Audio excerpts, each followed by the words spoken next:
Yesterday was a bad day for studios, for layoffs. We're going to talk all about it. We also have some news for Xbox Retro Classics, as well as a cool update coming for the Xbox Ally devices and some interesting industry news here. So we'll go over everything. If you do enjoy daily gaming news and content, make sure to hit the subscribe, share, and like. Really does help the channel out. For now, let's get into it.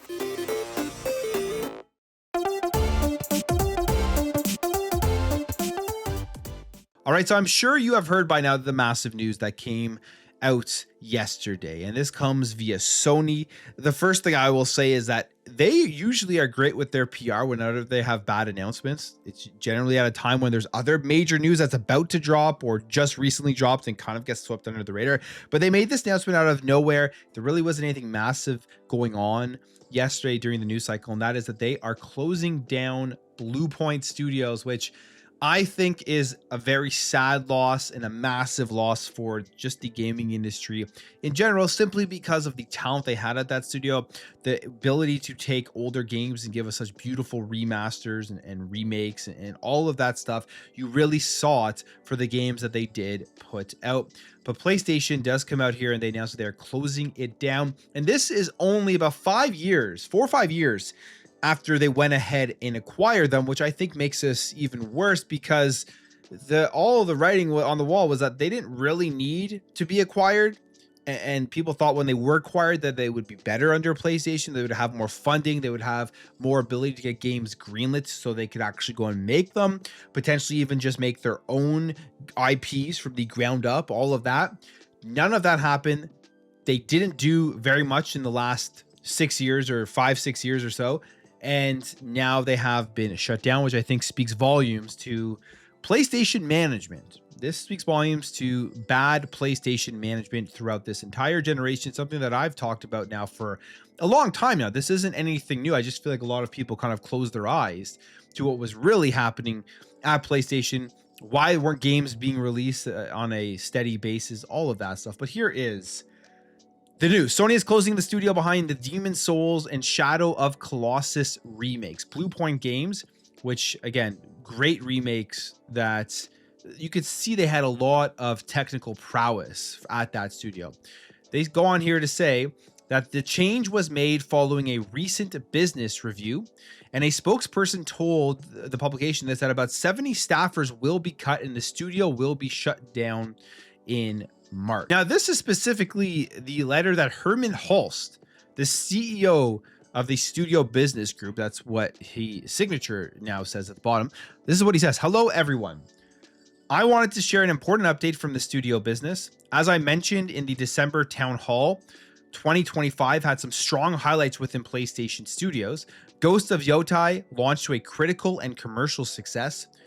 Death Stranding 2 on the Beach further showcased our commitment to narrative excellence, and Helldivers 2 and MLB The Show continue to drive ongoing player engagement and revenue. So right off of the bat, what I find super interesting about this email that he does send out is 3 of those games that he highlights are multi-platform or going multi-platform, because of course Death Stranding 2 has not been released on PC yet. It is coming out in March, but he doesn't even include Death Stranding 2 with the last 2 games he mentions, which are the only 2, which is what a business is looking for: player engagement and revenue.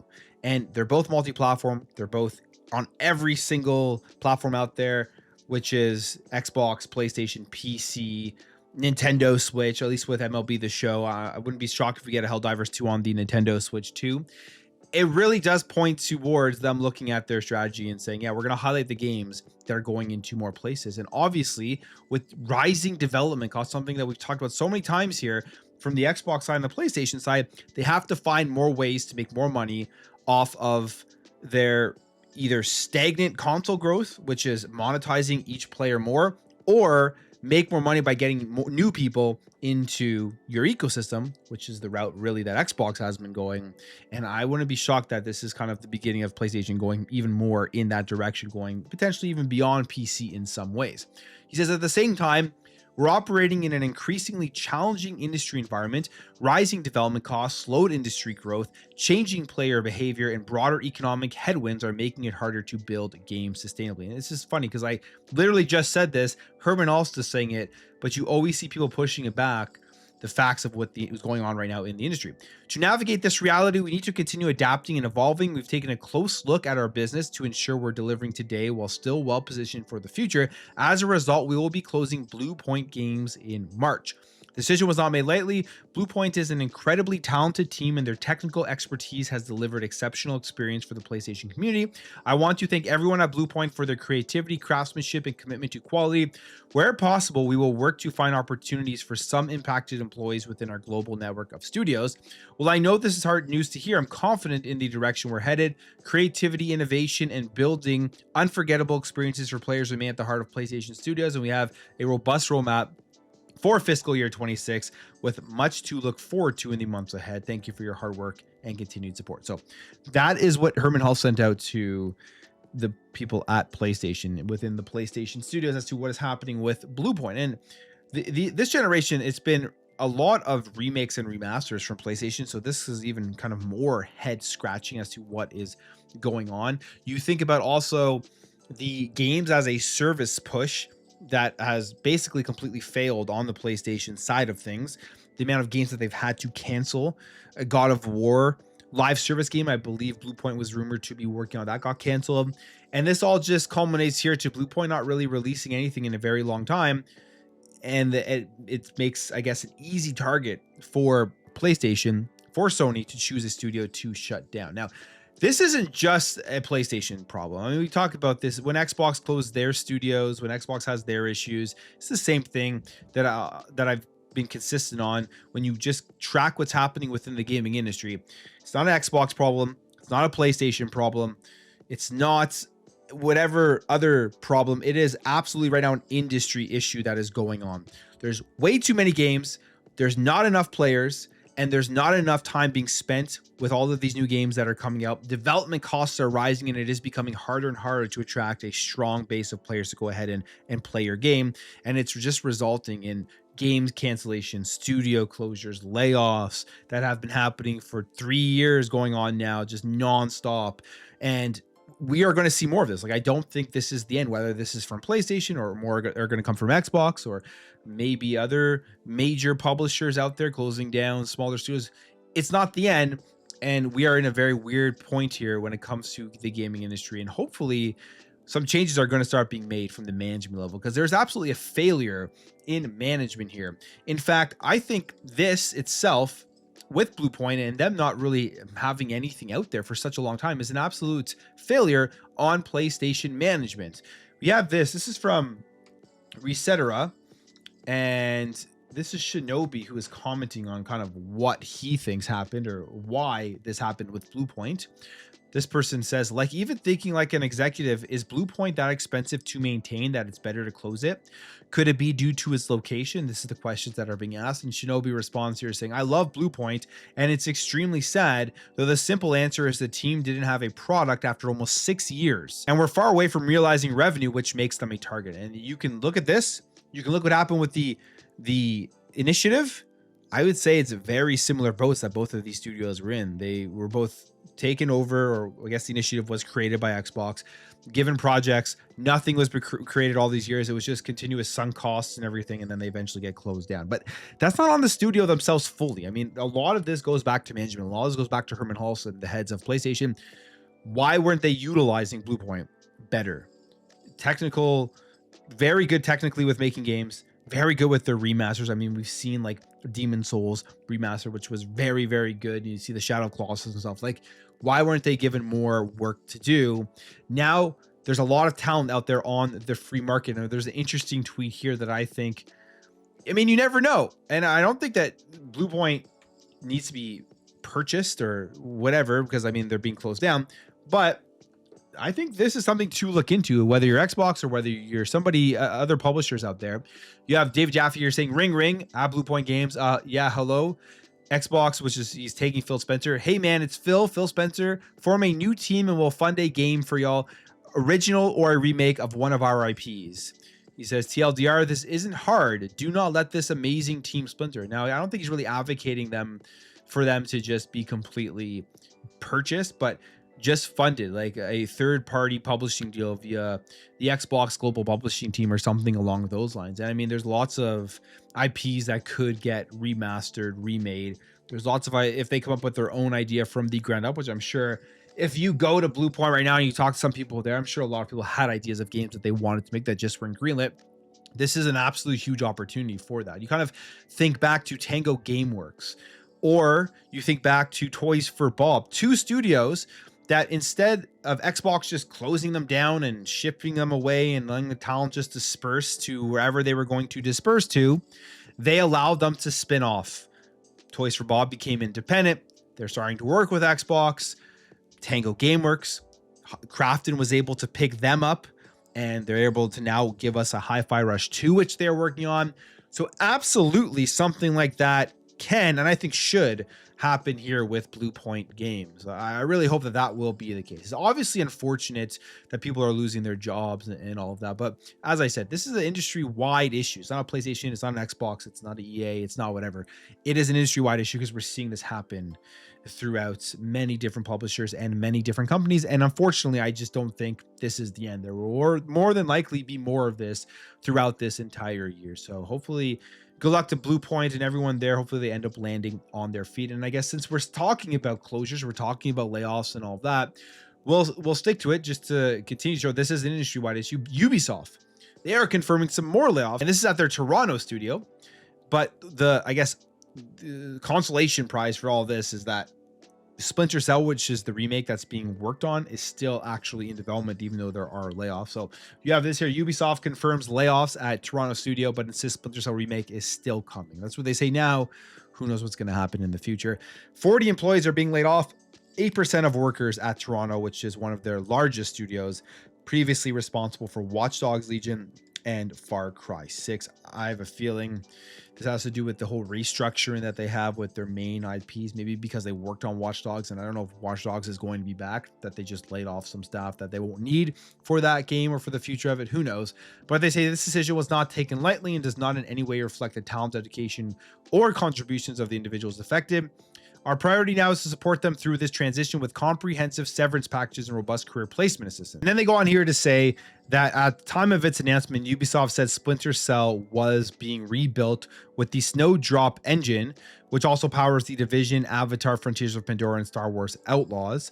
And they mention here that the cuts to the latest publisher following the reset with Tencent, but it should not be affecting the actual game right now that is in development. So we'll see. Hopefully that stays the case. I mean, you do kind of see these things sort of trickle down, and then slowly they're realizing, okay, we're going to try, and then they have to end up pulling the plug at some point. But I really hope not, because Splinter Cell has been such another mismanaged IP with bad management surrounding some of these games here at Ubisoft. And we should have had a new Splinter Cell by now. We should have had a remake by now. Hopefully this won't be the final nail in the coffin for it, if it does end up getting canceled. It may not, but it could still happen in the future. Now, there are a couple other things I do want to go over here. We'll talk about this, some industry trends stuff. We had Matt Piscatella, who had an interview with Xbox Expansion Pass, and some of the interesting things here that we're talking about, just highlighted here in this post. Subscription spending had the biggest growth year last year, driven by price increases and growing user base. So that's an interesting point here, because Matt Piscatella of Circana gives us a lot of great information on a monthly basis for sales and everything that's happening within the industry. This directly, I think, reflects Game Pass. Game Pass and the rise in the price of Game Pass. People thought that that was going to kill the subscription service and subscription services and all that. Clearly, that was not the case. The actual increase in price helped drive growth for it. And in fact, there is an overall growing user base. That's probably across all subscriptions, but something that I talked about and predicted when you saw the outrage, and a lot of, I would say, fake outrage about people posting that they're leaving Game Pass and there was going to be this mass exodus of users and it was going to kill the subscription service. My thought was, it's going to probably make them more money at the end of the day. And I'm against the price raise, of course, but I don't think there's going to be a mass exodus. If anything, people may downgrade to premium, and then they'll make up whatever loss of people who actually fully leave by price increases on the higher tier. It does seem like that is what is working out here, and we'll obviously get more information about that with future financial reports from Xbox themselves. Component shortage could benefit cloud gaming, of course. I mean, we're going to see cloud gaming get bigger and bigger because everything is getting more expensive. Consoles are getting more expensive. Those were the cheaper entries into AAA gaming. It's no longer cheap, and next gen is going to get worse. So you're going to see things like Xbox Cloud Gaming get even more subscribers. There's two different types of gaming consumers. One is price sensitive, and the other small portion who pays whatever it costs. And I would say most people are price sensitive, and I think that portion of people who are going to pay whatever it costs is becoming smaller and smaller. Something that I've talked about when it comes to the next generation of consoles. Why I think Xbox is in such a better position is because their games are everywhere. And I think the enthusiasts, the people that are willing to go out and buy these consoles are going to be getting, or at least in the beginning, is going to be getting less and less. And if we don't see price decreases, the amount of people that buy consoles next generation are going to be less than this generation. I think across PlayStation and Xbox, of course, because Xbox is really going for the luxury market. And you're going to see the Series X and S, PlayStation 5 continue to sell for so long because those will eventually become cheap. And people will just be straying away from spending like $800, $900 on a console. There will be less people in the console market for the new ones, I believe, within the next generation. He says here, discoverability will be an even bigger problem when or if AI can generate games, which hopefully we don't see fully AI games. Unless, I mean, they're going to be these immaculate pieces of work. I've talked about AI. My opinion on AI is I'm not fully against it. I actually think there are very good, useful things that AI can do for many people, for companies. And if they're using it ethically, I don't really see that big of an issue in it. I am very skeptical that we're going to see AI actually be able to make deep, good video games from beginning to end with like barely any humans doing it. So that may be where some studios are trying to push, though, because of the rising development costs. So go check out that interview. Link will be in the description. It's a great interview here with Xbox Expansion Pass and Matt Piscatella and Luke Lore. So I'll leave that there for you guys. And the other thing I do want to go over here, a couple more things. There's two more things Xbox news-wise. Retro Classics. I love updating what's going on with this because I think it's cool that app still that you get on Game Pass, the Retro Classics. You go in there, you get to compete against your friends and everything. And I think it's nice what they have done. My only wish so far right now with this app would be allowing you to download the games natively and giving more variety of games across different generations. I don't know if that will happen, mainly because a lot of it is like Activision stuff, because obviously Xbox owns Activision. But we have an upgrade or an update here. For February, there are 5 games that are dropping here. Stampede from 1981 and the Atari 2600. Kabobber from 1983 and the Atari 2600. Sequest from 1983 and the Atari 2600. Beyond Zork, the Coconut of Quender from 1987. That's on DOS. And then Return to Zork from 1993 on DOS. So some real classic retro games.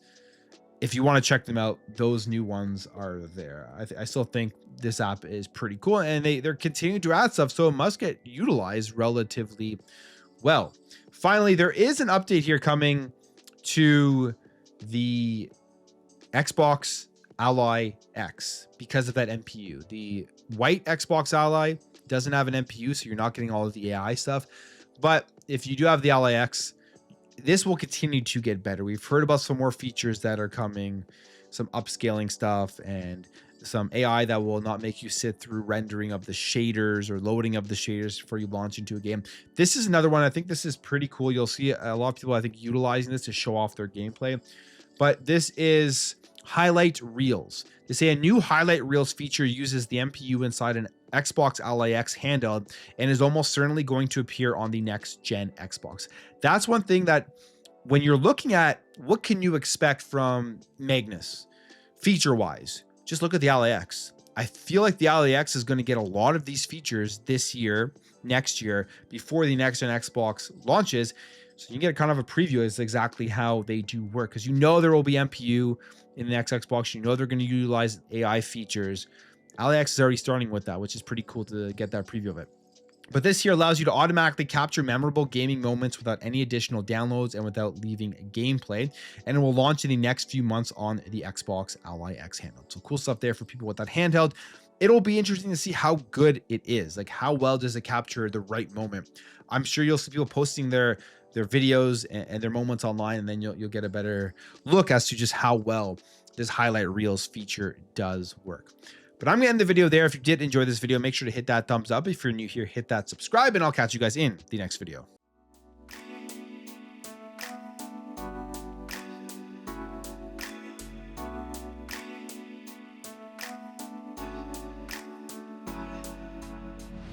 Bye.